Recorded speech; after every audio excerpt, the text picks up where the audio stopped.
What up, everybody? And it's time for another celeb interview segment. Yes, this is yours truly, Rama Screen. And in celebration of this new action movie that I recently watched, so cool, called The Second. There you go, that's the title, The Second, which arrives on digital platforms starting September 1st. I am here to talk with one of the stars of this film, Lexi Simonsen. Did I get that last name right? Simonsen, like I. Simonsen, Lexi Simonsen. How you doing, Lexi? I'm doing great. I'm doing well. How are you? Good, good, good. Thank you for the time. Now, so tell me, Lexi, is this your first action movie that you ever starred in? If so, how was that experience for you? Yeah, this was my first action movie, my first feature film, the first. Wow, Yeah. So it was awesome. I grew up a dancer, and so that physicality helped a lot. And then at my college that I was going to, I just graduated. We had stage combat classes, so I had been taking stage combat for 3 years, and it was great. So that helped a lot, and it was actually my stage combat teacher, Brian Danner, who got me an audition for the movie. So it was great. It was awesome to work on something that action packed because I love action films, and so it was really cool to see one being made. congratulations, by the way. But stage combat, can you elaborate on what that is? I'm sorry, that's the first I've heard of it. Oh yeah, no, absolutely. So we learned basically how to do combat and fight sequences and fights in general, I see. but for film and TV and stage. So how to do everything safely, basically. But we were doing like rapier and dagger and broadswords, and we did hand-to-hand combat. We did some firearm training, so it was great. It was lots and lots of training. That sounds so badass, awesome. for my Yeah, it was pretty cool. for my viewers at home, though, can you briefly describe your character, Erin Walton? I believe that's her name. And It as an is. actress, what was your process into shaping and embodying Erin? Yeah, so Erin, she's the daughter of a Supreme Court justice. So she's kind of a brat a little bit. She always has security detail taking her here and there. She's lots of protection.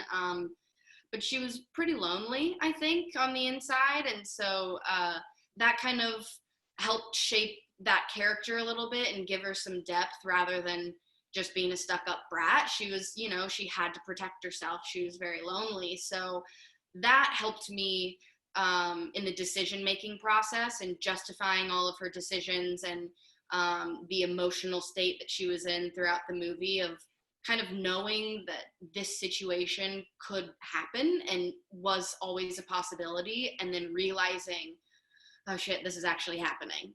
So that was kind of where my mind was at with her. Now, here's a fun question, though. Even though you went through the whole stage combat training, did you do your own stunts? In other words, how far did Brian, the director, allow you to go do your thing before your stunt double had to step in for some of the sequences? Yeah, so I believe, the only stunt double I had was for the first day. And that was first day we were doing all the fencing stuff. The first part of the fencing stuff, there's another fencing scene at the end of the movie. Hmm. At least I think there is. I haven't seen it yet, so I guess we'll see if it made the cut. So I had someone, because it was a little bit of a longer sequence and it was first day. I hadn't been able to rehearse much, so they had someone in there for me to do that. So it was this very seamless, silky situation. But after that, I did all my own stunts. Awesome. So cool. Now, in this movie, you got to work with two of the machoest men in action genre, Ryan Phillippe Yeah. and Casper Van Dien. Um, I can watch those guys duking it out all day long. Oh, They're physically fit, both of them. So, what was it like working with Ryan and Casper? And did they give you some action pro tip? working with them was awesome. They're very different personalities, which made it even more fun. Because Casper is he's so sweet. he's so sweet. It was like he was my dad kind of thing. I had that kind of energy, where, you know, he was very, very easy to talk to. But Ryan had a little bit more on his shoulders as far as action sequences go. So he was great just to observe and watch, because he was, I mean, he worked hard. He prepped a lot for this. I know we talked at the audition, you know, he'd been training for a while to get his body prepped for this. And he had, I mean, bruises in real life. It was not just, you know, makeup or anything.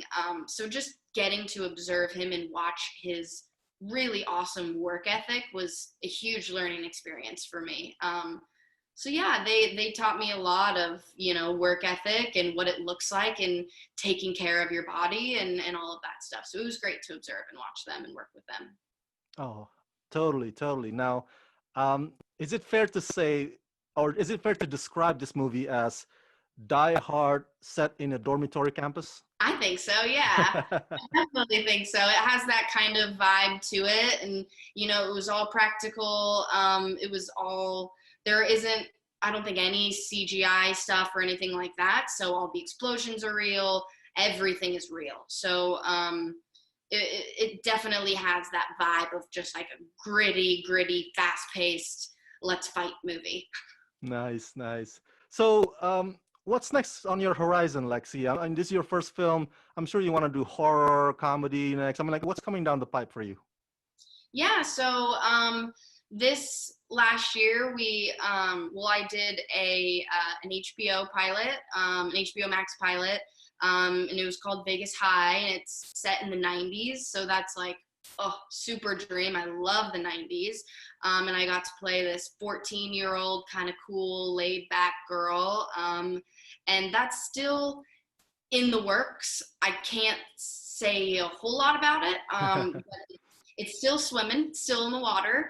And then I just wrapped a feature 2 days ago, and Cool. it's called Good Side of Bad, and it was a feature about a girl or a family, three siblings, and the youngest sister, who is what I played. She's recently been diagnosed with schizophrenia, so I got to play someone with extreme mental health issues, which was super fun and crazy.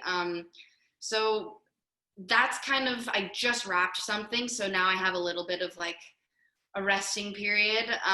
So there's not anything super big right away happening for me, but I guess we'll see, you know, where this pilot goes and what's happening with that. So yeah. Well, looking forward to all those projects. Final question. You know, first movie of yours here, and you've had that experience. What's your advice for aspiring actors out there that want to break into the business? Do they have to up and go and leave to LA just like everybody else? No, I mean, you know, there are so many great smaller markets right now. I mean, Austin, Texas is blowing up, Atlanta is blowing up. And if you know, if you're not ready to move to either New York or LA, try a smaller market, because you can get some things on your resume, you can get some credits, and then if you're like, okay, yeah, I want to do this, then you can move out, or you can stay and start making a career there, and that's always, you know, a great option. But other than that, do everything that you can. You know, take as many different classes, take improv classes, take comedy classes, take scene study classes, take, you know, combat classes. Try as many things as you can, because it's only going to help you in the long run. And just do it, you know. You're the only person stopping you, and you're, if you don't believe in you, then no one else will. So that's, you know, that's my biggest thing. I had a mentor tell me one time that the whole game of this business is just waiting for everyone else to come home. So you just kind of got to stick it out. And if you want to do it, then just do it. Awesome, awesome advice. Well, thank you so much, Lexi, for talking with me, and congratulations on your movie, The Second, that's coming out on digital September 1st everywhere. Thank you so much. Thank you so much. Have a great one. You too.